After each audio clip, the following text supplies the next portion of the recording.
Everybody see my screen? Great. Yes. Great. Okay. So, wait, let me fix something first. There we go. So I'm going to be talking about racism and its impact on the American city, and I'm using Trenton as a case study. But what I want to make very clear is that one could do this talk about virtually any city or historic town in the United States. A little bit about me. I'm a principal with Clarke Caton Hintz, Architects, Planners, and Landscape Architects in Trenton. I'm also a principal with H×2 Development in Trenton. We do redevelopment projects in the city. I was born in Brooklyn, and then when I was 10, we moved to Long Island. So I'm a participant. I observed, with my young eyes, a lot of what I'm going to be talking about today. And I was obviously a participant in white flight. I moved to the city of Trenton 32 years ago, intending to be here for a year or two. And I've been here for 32 years and I've loved the experience. It's just been extraordinary. So this presentation was developed over a number of years as I pondered three questions in Trenton and as I observed other cities in New Jersey and around the country. Why did American cities universally experience decline, starting at least in the 1950s? Why are our cities so segregated racially, ethnically, and economically? And why is our built environment so ugly and environmentally unsustainable? And then just for historic preservationists, why is historic preservation, in the sense of redevelopment, why is it so difficult in this country? Why does it feel like such a slog? So first, a little bit about, just to make sure we're on the same page, about racism. There is what everybody thinks of when we talk about racism. So that conscious and purposeful racism that you see people saying and doing awful things to Black and brown people. There's also unconscious and unthinking racism, which I think we're all becoming more aware of. That's implicit bias. And what I'm really going to be focusing on today is systemic, structural, and institutional racism. And this is the most insidious. It's what's all around us and what has impacted so many aspects of our lives and our built environment. So here's another slightly different way to think about it. There's prejudice, which is personal attitudes. They can be overt, covert, and unconscious. There is discrimination. Those are actions that folks take based on prejudice.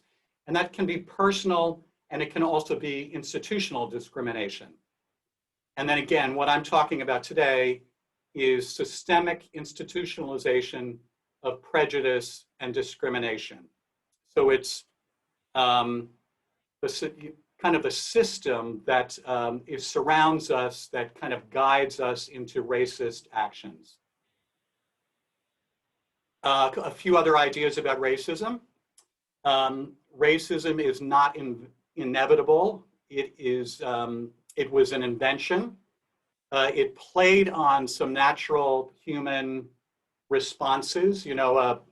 Prejudice is actually useful in some situations. If you're about to eat a poisonous mushroom, it's good to be prejudiced about mushrooms and know what you're dealing with. However, racism was invented to take advantage of that kind of mental ability that humans have, and it was used to justify an economic system that benefited a tiny minority of white people, particularly in the South.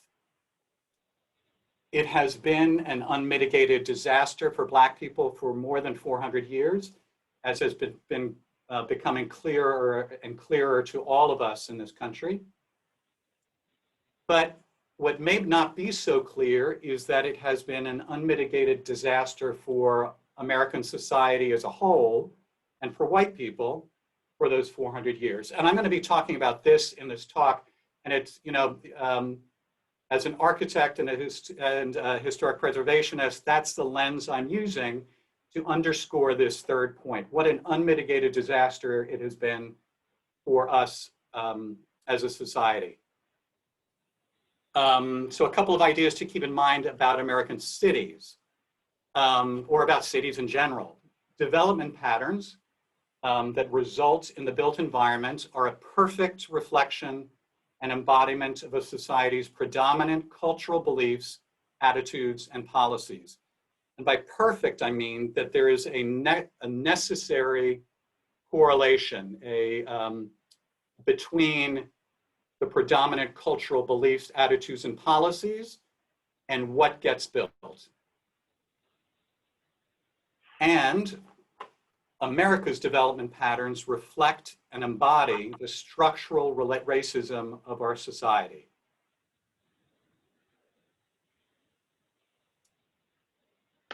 When a society or culture is systemically racist, like ours is, just living your white life leads to racist outcomes. And by this, what I want to underscore here is that most people, most white people, do not think that, you know, are not consciously racist, are becoming, I think, aware of their implicit bias, their unconscious racism, and are trying to root that out.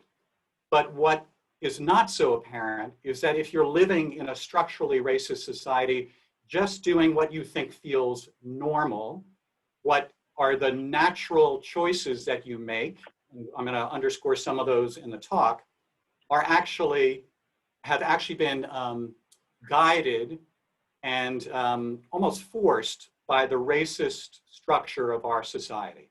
So just living your normal life actually has racist outcomes. And I think my final points about racism, to solve it, empathy is not enough. We're all, you know, most of us are empathetic and feel bad about racism, but it's not enough. And it is not up to Black people to cure white racism. It's like asking Black people to solve racism is like asking women to solve sexism. When you are the victim of this system, you cannot fix it. You know, the power structure has to correct it. Okay, so now Trenton. And again, you know, Trenton has a fascinating and unique history. You know, I think it's particularly fascinating and interesting, but every city has a fascinating history and has some version of this. So again, I just want to underscore this is not just about Trenton, it is about the country as a whole. So here's Trenton. It's 7.1 square miles. It's located at the Falls of the Delaware. The site was visited for actually many hundreds of years, thousands of years by Native Americans, and it was settled by white folk in 1679. It's the site of the first two American victories, major victories in the Revolution, the first and second battles of Trenton. Briefly served as capital of the US, capital of New Jersey since 1792. And like a lot of cities in New Jersey, began to experience major growth in the 1830s at the start of the Industrial Revolution. And the major industries included steel, rubber, wire rope, ceramics. The peak population in Trenton was something in excess of 130,000 people. And it kind of fluctuated around that between 1925 and 1950.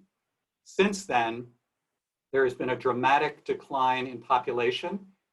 Currently it's about, I think it's an undercount, but it's about 85,000. That's a 37% decline.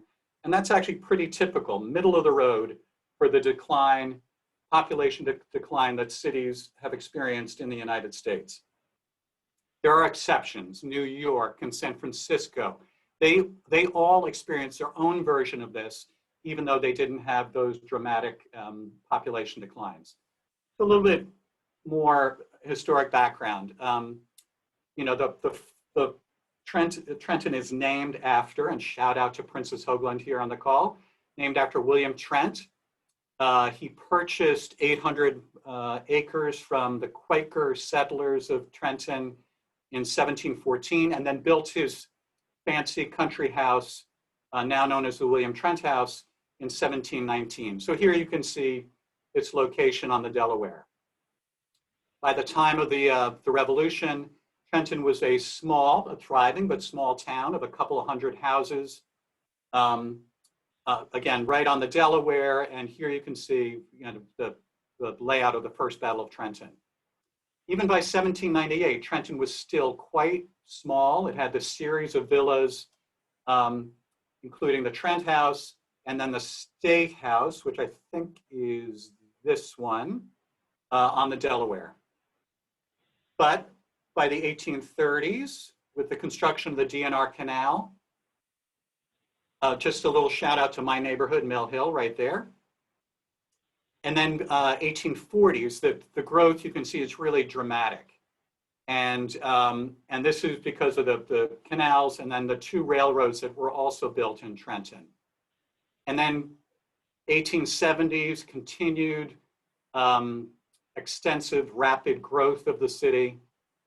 And you know, some of the industries that really contributed to this growth, the most famous is the John A. Roebling Sons Company, developers of innovations in wire rope. Virtually all of the major suspension bridges in the United States had their start at the Trenton plant of the John A. Roebling Sons Company. But Trenton was also the largest producer off and on of pottery and ceramics in the country, and a big producer of steel. This was the US Steel plant. This is actually where Waterfront Park, the baseball stadium, is now located. And you can see the railroad bridges across the Delaware. Trenton, like most American cities, also experienced the City Beautiful movement, where there was an attempt to bring sort of neoclassical grandeur to our cities, and this is Trenton City Hall there on the left.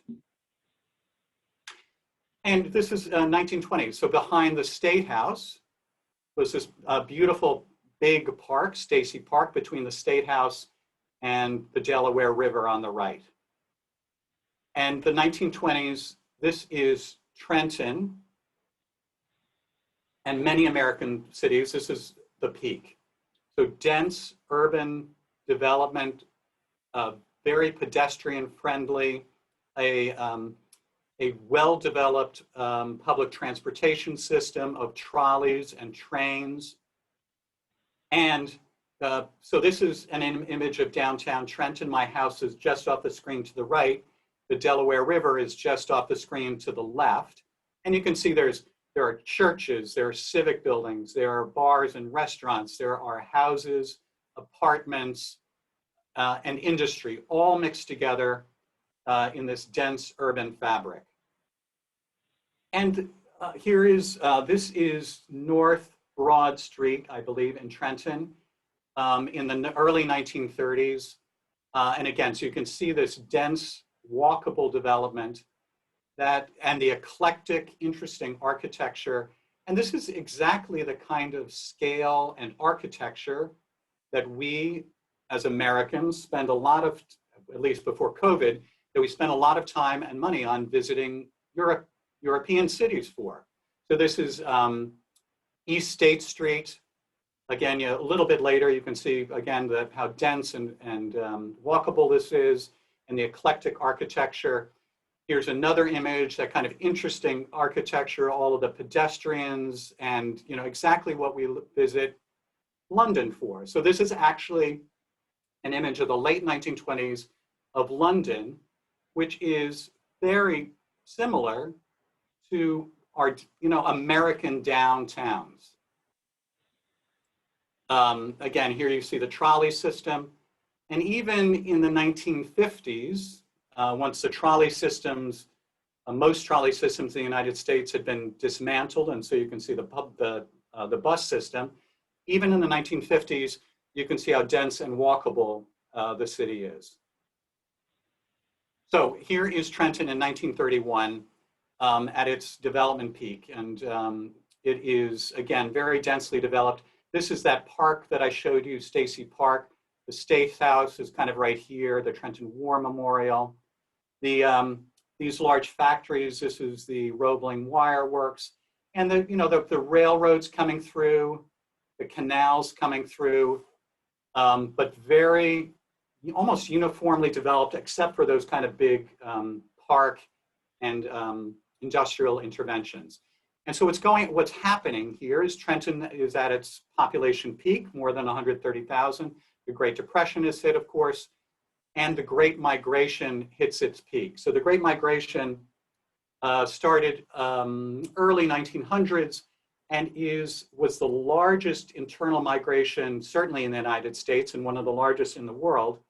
And it was Black Americans began escaping the Jim Crow South to look for economic opportunity in the North. And so what this meant is that in many cities, northern cities, demographics began to change, which had started to have an impact on people's attitudes in the North. So here is an aerial of Trenton in 1941. And the city is, like the United States, gearing up for World War II. And one of the policies put in place to deal with the Great Depression was the Works Progress Administration, which funded major infrastructure projects in cities around the country, and Trenton was no exception. And also another policy that was put in place in the Great Depression was redlining. So the Homeowners Loan Corporation was created in 1933, and this was the beginning of federal guarantees of mortgages. The laudable goal was to restart the residential mortgage industry so that people could start buying homes again. The problem is that redlining was a part of this. So this was residential, quote, security maps were developed, which ranked neighborhoods in terms if they were a good, if they thought they were a good bet, if they were wealthy, if they were uniformly white, they were green. And if they were poor, Black, or brown neighborhoods, they were red. And what this meant, so now here, this is the first impact in the city of Trenton. This is the Delaware and Raritan Canal was filled in as part of a WPA project.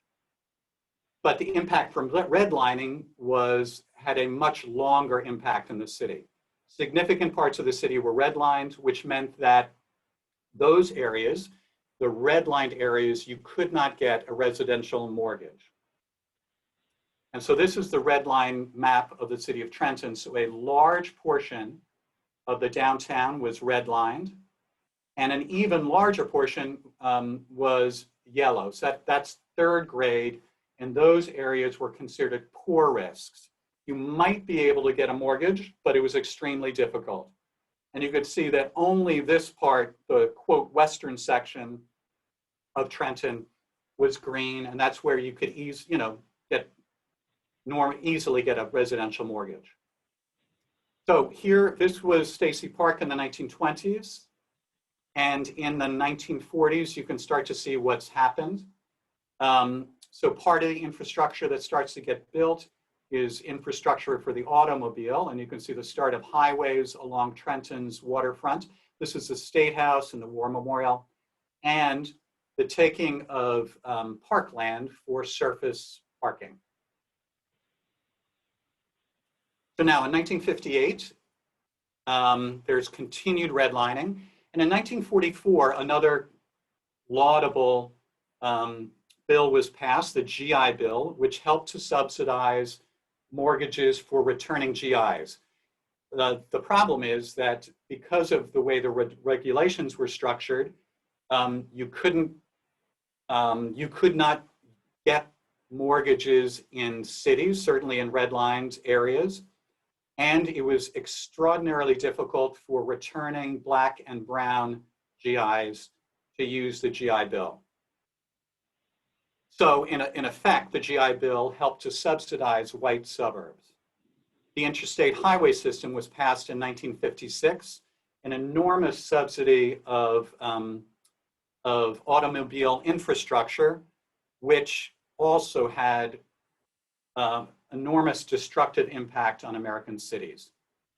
And because all of these policies were starting to have a negative impact on cities, new policies, new bills were passed, which for urban renewal, which was that gave the government the ability to purchase and then move out Black and brown people from neighborhoods, purchase and demolish those neighborhoods for development, and public housing, the funding of public housing.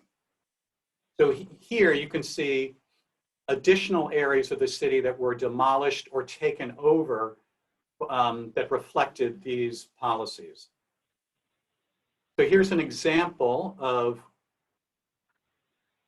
the kind of planning that was proposed for cities. This was called Coalport, which was supposed to be constructed in North Trenton, large swaths of industrial and residential areas, thriving areas of Black, brown, and immigrant populations. They were moved out, demolished, and in preparation for this vision. This was never built. On the left is an early 1960s cartoon extolling white flight, white people moving out of cities to the suburbs. And on the right, this is a cartoon from an African-American newspaper in Baltimore, which really hit the nail on the head of what the purpose of urban renewal was. So the destruction of these historic neighborhoods, Black and brown neighborhoods, to make way for, at some point in the future, white redevelopment. So one of my early memories of living in New York was taking the subway from Brooklyn to Manhattan and coming out of the subway station and being confronted with an image like this of just endless blocks of demolition. And just at that point, I had no idea what had happened, but this was urban renewal. So this gentleman, he and his family, his friends, all the folks in the 6 square blocks on the Upper West Side were moved out. Many of them were moved to public housing, and their thriving, economically diverse, ethnically diverse neighborhood was demolished to make way for, in this case, for public housing. So while this is happening in cities, what's happening in the suburbs is just huge growth. And one of the earliest and most famous are the Levittowns. And when Levittown in Nassau County, the first Levittown was completed in the 1950s with a population of about 70,000. It was the largest municipality in the United States without a single Black or brown resident. And this was done very on purpose. There was something called Covenant 25 that meant that none of the new houses could be sold to Black, brown, or even Jewish residents. Now or there were some restrictions on Jewish residents, but it was really on Black or brown residents, which is why that statistic is so incredible. The GI Bill also had been remarkably effective in providing mortgages to white returning GIs and in moving them out to the suburbs. So in the northern New Jersey suburbs and in New York, of the 67,000 mortgages that were financed and insured by the GI Bill, fewer than 100 went to non-whites. In comparison, only slightly worse in Mississippi, 2 went to non-whites. So here, as the cities are being demolished, downtowns are being demolished, this is Levittown in Nassau County in New York. Now, the resale of homes in Levittown couldn't be controlled. So this is a 1957 image. This is the first Black family moving into Levittown in Pennsylvania. This is the Mullers. And they were confronted with massive, unfriendly protests. These went on for weeks. And in fact, they continued to be, this family continued to be harassed for many years while they lived in Levittown in Pennsylvania. And this is what was being promoted. So it's, you know, it's laws and regulations, but it's also the promotion in advertising of a white suburban dream. So this is just it's a collage of advertisement. These are beer commercial and advertising from 1948 and 1950, extolling white suburbia. And while all that's happening, this is the 1960s, the waterfront neighborhood. So that image that I showed you where I said the just off to the left is the Delaware River, that is essentially this neighborhood. That neighborhood demolished and making room for highway and these suburban style state office buildings. So 1970, there's been an enormous amount of public housing constructed in Trenton. It's the only urban development that could get funded. You couldn't get private residential mortgages. It was very difficult to get commercial lending in the city. So what could get funded was public housing, racially segregated public housing, racially and economically. Urban renewal, the demolition of historic, ethnically diverse neighborhoods. White flight has really taken off by this point. Businesses have started to move to the suburbs. And then in 1968, there were the race riots, and Trenton experienced this, protesting the assassination of Martin Luther King. And I mentioned the race riot not as adding to all of this, but used by white people as the excuse for moving out of the cities. So this now is the level of demolition and of neighborhoods and the construction of public housing, completely transforming the downtown core of Trenton and of virtually every American city and historic town. So this is in the 1970s, the highway separating the river from the city is expanded. This is Route 29. And you can see this again, in virtually every city. Either the interstate highway smashes through the city, separating the city, making it an impassable division in the city, and usually demolishing historic Black and brown and immigrant neighborhoods, or the highway separates the city from its waterfront. Public housing in Trenton, very typical of public housing being built around the country. This is low rise. And then, some of the headlines when the race riot happened. So by 1979, there's the construction of suburban malls and the expansion of subdivisions, really transforming the agricultural area around Trenton, the rural area around Trenton and other cities, population decline, loss of business and industry, and redlining, maybe not in law, but in fact, continues into the 1970s until the Fair Housing Act of 1968, and then the Community Reinvestment Act of 1977. So ongoing demolition in the downtown. 1976 for the bicentennial, the creation of Mill Hill Park, of really a mixed blessing.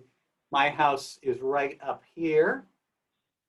So I like having a park, but beautiful historic buildings were demolished for that park.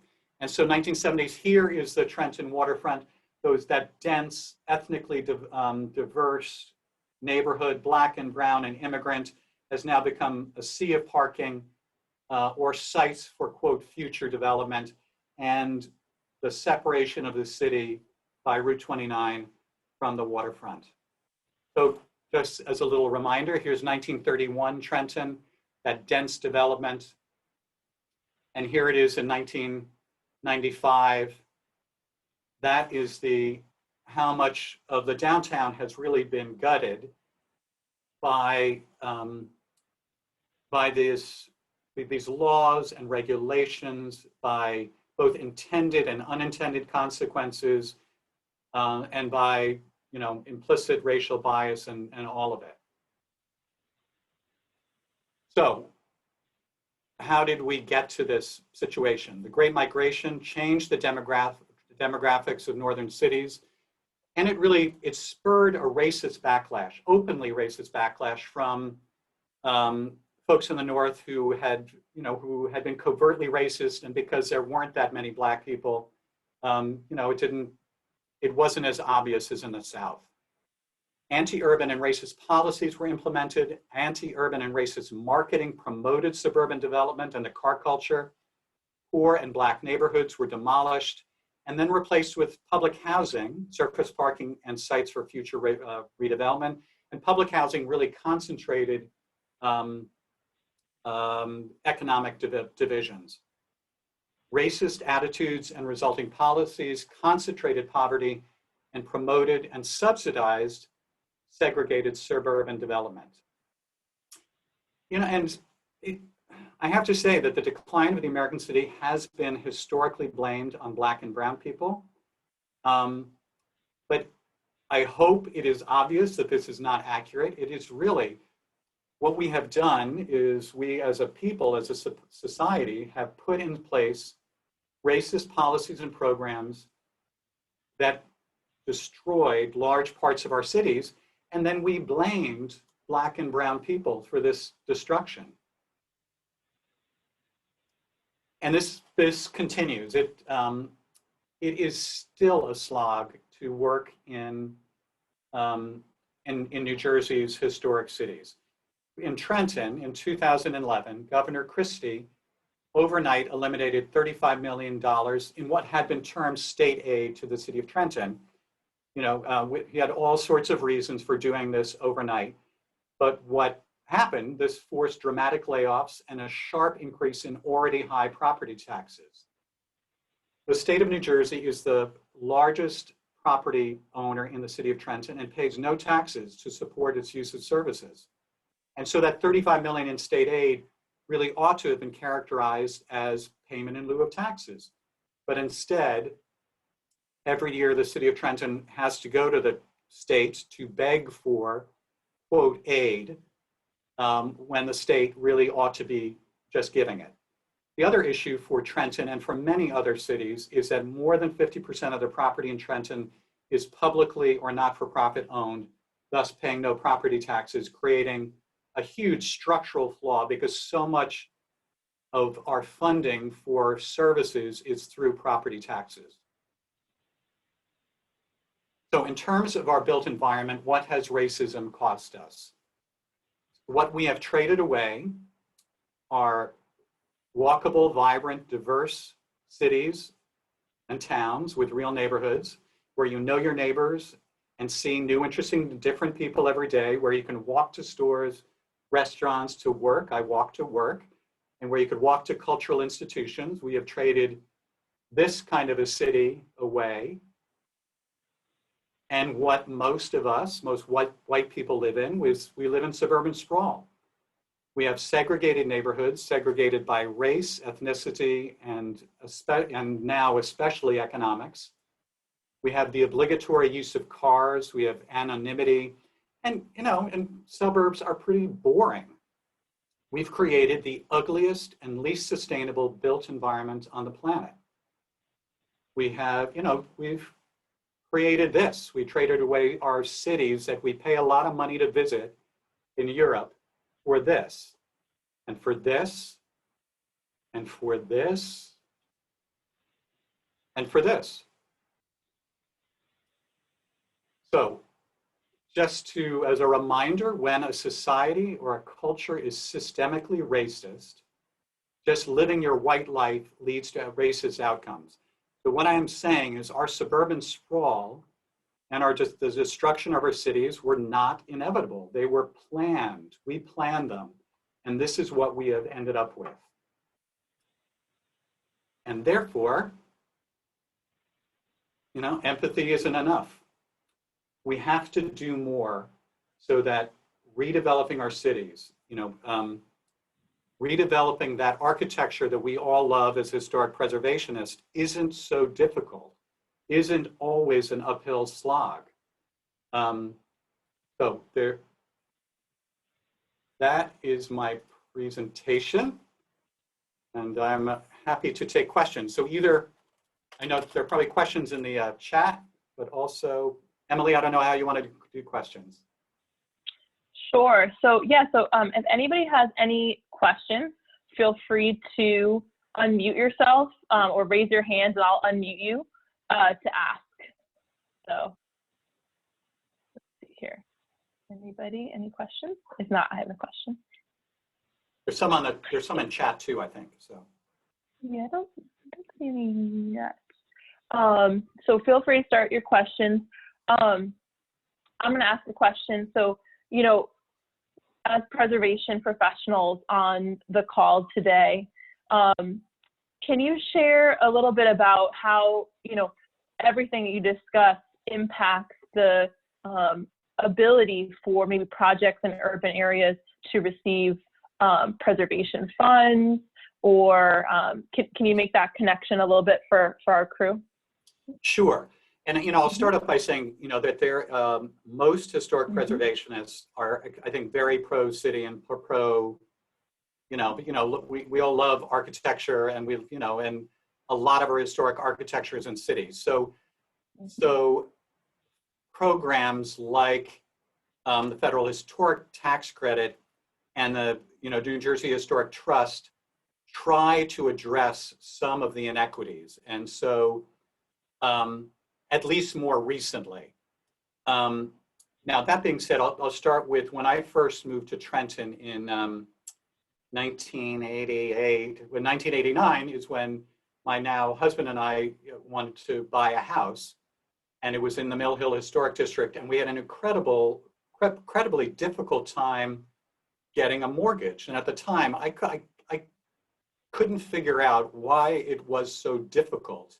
And that was one of my first aha moments, that it's because it's in Trenton, and because there is basic, not explicit, but implicit bias against, at that point, you weren't allowed to have bias against, based on race, but there was a lot of implicit bias about investing in cities.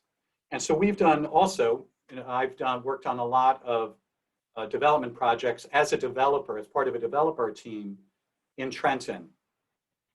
And it is, as opposed to sort of I'll say it's easy and natural funding that one could get for suburban greenfield development, to cobble together the financing for urban development is incredibly difficult. And so it's partly because it's just difficult to get the capital stack to make it work. And then because the property taxes in cities, our historic cities, are so high, especially in New Jersey, that they put a cap on the property values of private homes. Because if it goes up beyond a certain value, the property taxes just get exorbitant and out of whack. And so there is a cap. It's not a literal cap, but in effect, there's a cap on what the property values can be based on what people are willing to pay for property taxes. So the sort of natural economics of supply and demand can't work. And so there's always this financing gap between what you can sell or rent something for and how much money you can finance privately for. And so it's always this huge struggle to fill that gap. I hope that gives some sense of the current issues. Definitely. Thank you. A couple questions are in the chat now. Linda Morgan asks, what is the future of urban redevelopment policy for this generation as opposed to the urban renewal policies of years past? I apologize, I was distracted slightly. Could you start that question again? Oh yeah, no problem. There's a lot of questions. Linda Morgan asked, what is the future of urban redevelopment policy for this generation as opposed to the urban renewal policies of years past? A little bit of a future looking. Oh, that's interesting. So I would say that there is more, because millennials and younger generations have expressed more interest in living in urban areas, more interest in living in diverse and kind of authentic areas. I think there's been more interest in figuring out how to strengthen our cities. Now, some of that has happened seemingly naturally. So if you look at, if you look at Jersey City 20 years ago, or 30 years ago, it was dead, but it took advantage of sort of the spin-off from New York, and then Hoboken did it, and Newark is now experiencing extraordinary growth, and some of it is just because it's become economically viable because of the spin-off of New York.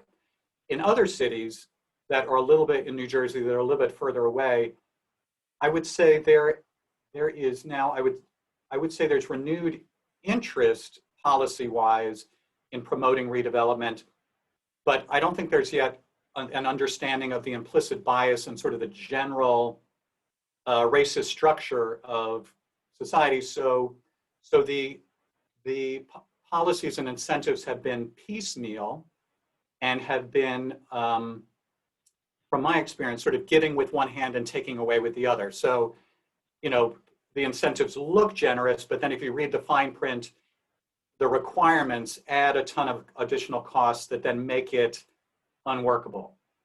So the future, to make this work, I think there has to be just very clear understanding that cities, our historic cities and towns, have been screwed because we are a racist society, and acknowledge it and stop messing around and stop calling it state aid.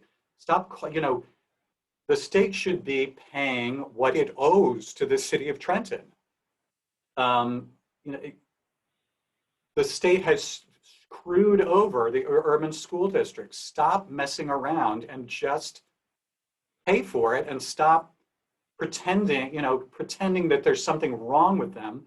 Understand that we as a society have screwed over our cities and our urban schools and all of it. I don't know if that answers the question, but. Thanks. Okay, we have another question. What are some recommendations for citizen planners or preservationists, I'll add, to participate in creating more beautiful cities? So first of all, I would say move to cities. So Trenton has an enormous capacity to have new people move to the city without displacing anyone. So just statistically, the peak population was close to 135,000. It's 85,000 now. We have an enormous capacity to have new people move here, and the infrastructure to support it. There are trains, there are roads, there are buses, it's walkable, all of the, cultural institutions. So the first thing you can do personally is move to a historic city in New Jersey, don't displace somebody, and then participate in the civic life, and do it without, honestly, and participate, to try to make things better. Then there are all sorts of, my experience in Trenton, there are lots of arts organizations and cultural organizations and state, city and state and county that want to do good. So there are all sorts of charrettes and things that one can participate in that that if the, when they happen, when these things happen, they would make a huge difference. We've recently participated in an art walk, planning for an art walk between the train station and artworks in downtown. And it is a great idea. We've worked with the city of Trenton and with New Jersey Future and other organizations. Now, the big block to this is DOT. They do not care about cities and towns. One, they may pretend to, but they don't. They are completely suburban focused. So they are putting huge roadblocks, in the way of doing this art walk. I mean, it's this little thing. Mm-hmm. So there are lots of ways to participate, and some of it is just being there, participate in cleanups, do plantings, push for infrastructure improvements, all of that. Mm-hmm. Thanks. We have 2 more questions, so I want us to kind of move through these quickly because I know everyone's, we usually end right at 2. We might go a couple minutes over here. Susanna asks, who started the idea of Suburbia? Was it originally thought it would create an oasis and fix things, or was it always known it would further divide people by race and class? So I'm not going to have a definitive answer to this, and this is kind of my memory of my urban design classes. So the idea of Suburbia was developed, I think, in England, and it was really a reaction to. So in the industrial city was dense, walkable, pedestrian friendly, had good public transportation, all of it, public transportation was developed. But because industry was unregulated and was right smack into it, it was also dirty and smelly. And so there was a lot of propaganda about how bad cities were, and that they needed to be improved. So there were a number of sort of idealized city plans that were developed that created the ideas of zoning and created the ideas of sort of residential rings around these places, and of kind of starting to separate functions. And there were a bunch of different versions of this. Le Corbusier had his particular version, and Frank Lloyd Wright, but it was all about, it started with, at least nominally, about how, quote, dirty and unhealthy cities were.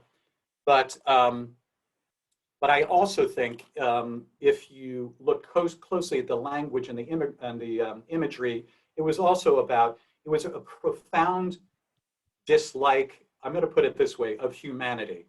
And so it was about, and the messiness of humanity and the messiness of diversity. So it was really, it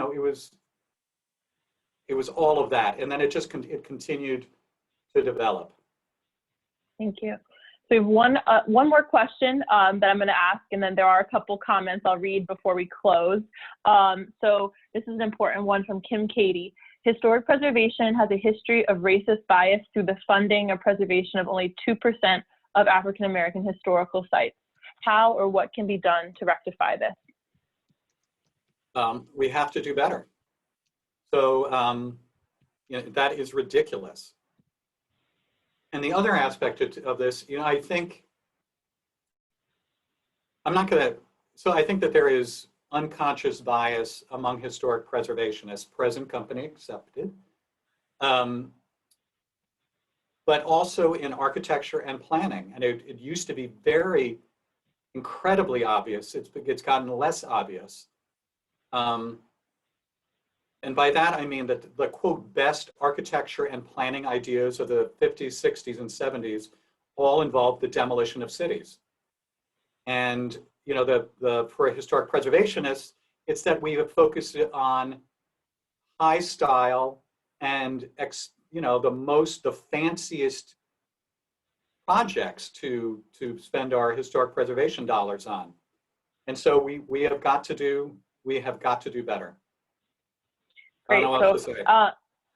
And I was just going to add that there's a woman named Sarah Marsom, and she had a conference called Deconstructing Preservation a couple months ago, and she talked a lot about this issue, Kim. And I definitely recommend everyone go look at her webinars and articles. It's focused very specifically on this topic. So a couple comments people want me to read, and then that I would have to close. Eric mentions that COVID has resulted in another massive flight from the city. So for instance, New York City residents buying property sight unseen in New Jersey, which is certainly a trend we've seen. Some of them have been in Trenton. Some of those purchases have been in Trenton. So that's great. We have a couple people. Princess says, John, your presentation needs to be taken on the road. Trentonians and especially our legislators need this education, and it would be important to include it as part of the K through 12. I agree with that. Tyrene also says thank you, and it's very refreshing to hear a person speak factual about the effects of racism.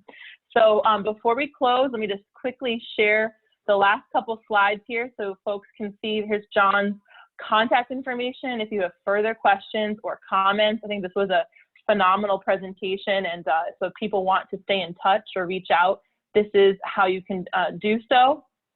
We have 2 more Q&As with PNJ before the end of the year.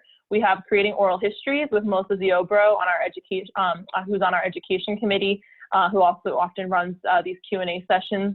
And she is also the president of the Mid-Atlantic Oral History Association. And then we have in December, our last one, preservation activism with Dr. Doris Carpenter. And Dr. Carpenter was part of the Save Camden High School coalition, and she'll talk about that experience that she had. So, and maybe some similar thoughts to what we heard today. So very exciting coming up. Again, if you're not a member yet, or please join Preservation New Jersey and continue to join us for these presentations. When times are less strange, we often do tours of different historic areas. We have a great newsletter that comes out, Preservation Perspective, and we have all different kinds of events all year long. And if you want to connect with us, again, if you want those be alerted if we receive the AIA credits, please email to info@preservationnewjersey.org and contact us this way. So thank you everyone so much for joining us today, and thank you, John, for your time, and have a great rest of your day. All right. Thank you. Thank you. Bye, everyone. Bye. Thank you. Bye. Thank you. Bye-bye. Thank you. Bye.